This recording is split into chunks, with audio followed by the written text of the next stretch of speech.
What is that thing that keeps coming back? You need to dig. For some people, it was like singing or playing an instrument or becoming an actor or having this business of, I don't know, or maybe it's running a marathon. I don't know how that can help other people, but you never know. Maybe it's selling stuff on Etsy. Maybe it's creating crafts. It could be anything. But what is really important is to notice if that thing keeps coming back.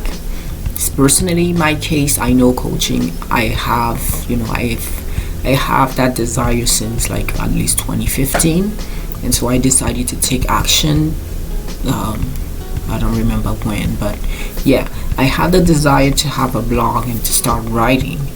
I had the desire of singing, so I have a singing channel. If you're gonna find it somewhere in the description box. But yeah, I've had that calling since a very long time, and the thing is, I was just dismissive. I was like, no, this is going nowhere, so why bother? But at some point it was so strong that I had to, like, okay, I need to do something about it. And then I implemented some measures to make sure that I have music in my life on a regular basis. And since I've done that, I found peace. But before, it was very difficult because it's like something was missing. I couldn't understand. I was sad. But then when I started to sing regularly, now I found peace.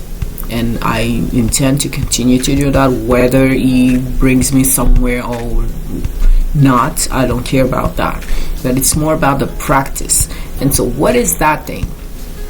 What is that thing that wants to be in your life? You need to identify it. You need to be in a quiet place and dig really deep. What is that thing that keeps coming back? Don't neglect it, because you never know where it's gonna bring you.